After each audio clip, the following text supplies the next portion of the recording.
यार एक सेकंड हैं उनके जितने संभावित ठिकाने थे उन पर हम लोगों ने आज छापेमारी की थी। उसी क्रम में हम लोगों ने छापेमारी में जो चीज़ें सीज की हैं उसमें 10.5 लाख रुपए के आसपास हमने कैश को रिकवर किया है और इसके अलावा 77.5 लाख के हम लोगों ने ब्लैंक चेक रिकवर किए हैं। डीड और एग्रीमेंट हैं जो बिल्कुल पूर्णतः संदिग्ध हैं और जो एफआईआर में जो कंटेंट है उसकी कहीं ना कहीं पुष्टि करते हैं। इसके अलावा 17 चेक बुक हैं, इनके यहाँ से स्टाम्प भी मिले हैं हमें। नमस्कार, न्यूज फॉर नेशन देख रहे हैं आप। मैं हूं रश्मि श्रीवास्तव आपके साथ। दानापुर से आरजेडी के विधायक रीतलाल यादव और उनके सहयोगियों के कुल 11 ठिकानों पर पुलिस ने 6 घंटे तक की छापेमारी की और इस छापेमारी में 10 लाख से अधिक कैश बरामद किए गए हैं। साथ ही साथ कई ब्लैंक चेक भी मिले हैं। ऐसे में क्या कुछ खुलासा पुलिस की तरफ से किया गया है, कितने जमीन के कागजात मिले हैं, ये सब कुछ हम आपको बताते हैं।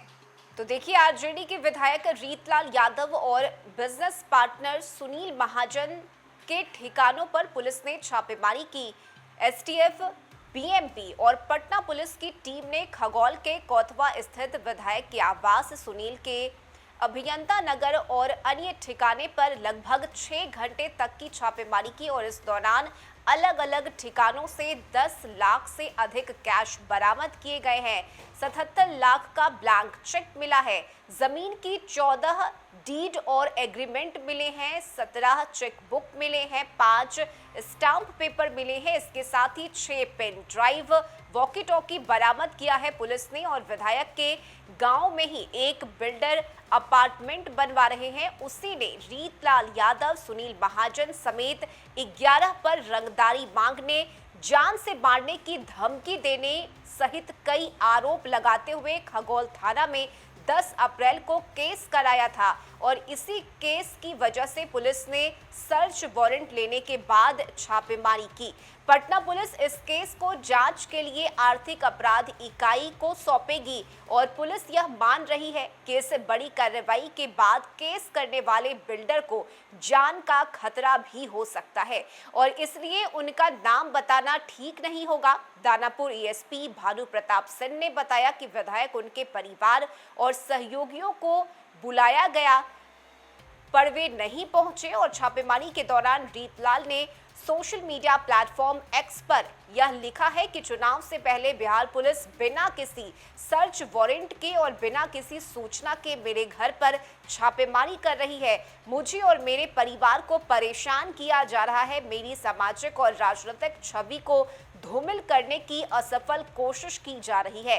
कार्रवाई राजनीतिक द्वेषपूर्ण भावना और ओछी मानसिकता का परिचायक है और यह आरोप रीतलाल यादव की तरफ से लगाया गया है। उन्होंने कहा है कि चुनाव नजदीक है और ऐसे में मेरे छवि को खराब करने का काम बिहार पुलिस की तरफ से किया जा रहा है। हालांकि इस छापेमारी की हम बात करें तो देखिए 6 घंटे तक ये छापेमारी चली, अलग अलग ठिकानों पर छापेमारी हुई है और साथ ही साथ इस दौरान कई कैश, जमीन के कागजात, ब्लैंक चेक पुलिस ने बरामद किया है और इस पूरे मामले में अब आर्थिक अपराध इकाई की तरफ से भी आगे की जांच की जाएगी।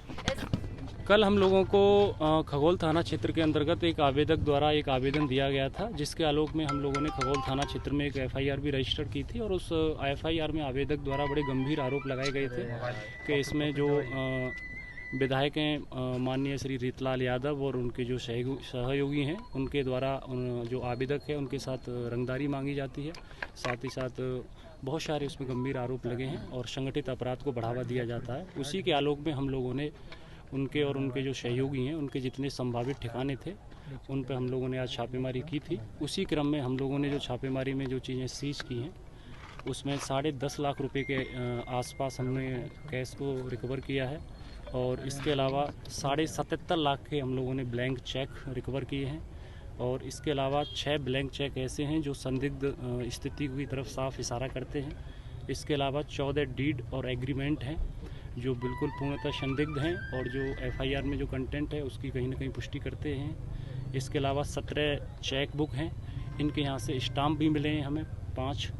इसके अलावा 6 पेन ड्राइव हैं, एक वॉकी टॉकी भी मिला है और इसके अलावा अन्य लोगों के ऐसे हमें ज़मीन से संबंधित कागजात मिले हैं जो कहीं न कहीं जो फुर्जरी है या कूट रचित डॉक्यूमेंट जिसको कहते हैं उनकी तरफ इशारा करते हैं। इसके अलावा और भी बहुत सारी छोटी छोटी हमें चीज़ मिली है जो मेजर रिकवरी थी, हम लोगों ने आपके साथ शेयर कर दी है और इसमें आगे की कार्रवाई की जा रही है। आगे क्या गिरफ्तारी के लिए भी प्रयास? अभी हम लोग इसमें अनुसंधान कर रहे हैं और जो भी इसमें कानून संगत कार्रवाई है वो हम इसमें पूरा करेंगे और इसमें सख्त एक्शन लेंगे हम लोग। तो रीतलाल यादव जी हैं आप लोगों के कांटेक्ट में या आप लोगों के? अभी हमारे कांटेक्ट में नहीं है वो, और चूँकि जैसा कि आप लोगों ने देखा है कि पूरे दिन लगभग सुबह से ही हमारी छापेमारी चल रही है, तो वो आवास पर नहीं पाए गए हैं और जिन जिन लोगों के नाम थे तो कोई भी हम लोगों को अभी नहीं मिला है और उनसे पूछताछ की जाएगी जो भी है। जैसे हम लोगों को अभी तक हमारे पास ऐसी कोई सूचना नहीं है, लेकिन अब चूंकि रेड ऐसा नहीं है कि अभी ख़त्म हो गई है, आगे भी चलेगी जैसे हमें ज़रूरत होगी उस हिसाब से, और हम लोग इसमें बड़ा सख्त एक्शन लेंगे। जैसा कि हम लोगों ने बताया कि कोई भी आवेदक अगर हम लोगों के पास अगर एक छोटी भी सूचना शेयर करता है तो हम उसे बड़ी गंभीरता से लेते हैं और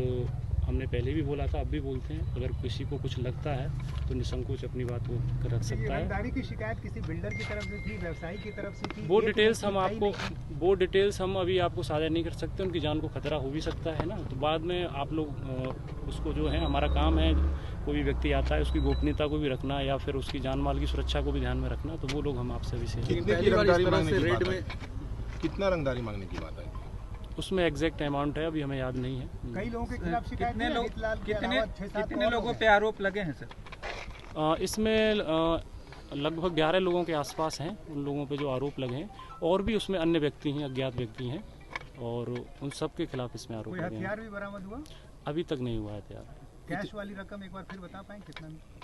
मैंने आपको बताया 10.5 लाख रुपए कैश बरामद हुआ है, इसके अलावा 77.5 लाख के ब्लैंक चेक हमें मिले हैं। किस तरह के ये हैं? अब वो अनुसंधान का विषय, हम बहुत सारी डिटेल्स नहीं आपको शेयर कर सकते हैं, और इसमें हमें ज़रूरत होगी तो इसमें आर्थिक अपराध इकाई की हम लोग फिर मदद लेंगे इसमें। इतने बड़े पैमाने पे रेड हुआ, इतने फोर्स लगाए गए, 700-800 कहा जा रहा है कि फोर्स इस पर लगाया गया था, क्या शंका थी पुलिस को, क्या लग रहा था? नहीं, फोर्स की जो कैलकुलेशन 800 आपका है वो गलत आंकलन है, फोर्स हमारे 200 के अराउंड थी। अब चूँकि फोर्स हमें इसलिए भी कैलकुलेशन करना पड़ता है कि अगर कोई ऐसी घटना ना हो जाए, पुलिस पर हमला ना हो जाए या फिर ऐसी कोई न्यूसेंस क्रिएट नहीं हो जाए और पूर्णतः एक सुरक्षित एनवायरनमेंट में छापेमारी हो और कोई भी जो स्थिति है वो अव्यवस्थित न हो, बाधित न हो, तो उसको ध्यान में रखते हम लोग अपना आकलन करते हैं, उसके दृष्टिकोण से। परिवार के लोगों से पूछताछ हुई कुछ? अभी चल रही है, उन लोगों से अब तक हमने की है, और वो अनुसंधान का विषय है, वो डायरी में आएगा, किस डायरी में सारी चीज़ें, और वो माननीय न्यायालय में उनको भेजा जाएगा। की गिरफ्तारी भी हो सकती है? इन चीज़ों पर अनुसंधान का विषय है ये सारी चीज़ें, और ये आपको पता चल जाएगा थोड़ी समय में, बहरे रखिए उसको। ठीक, थैंक यू। इस खबर में अभी के लिए बस इतना ही। न्यूज़ फॉर नेशन पर खबरों का सिलसिला जारी रहेगा। नमस्कार।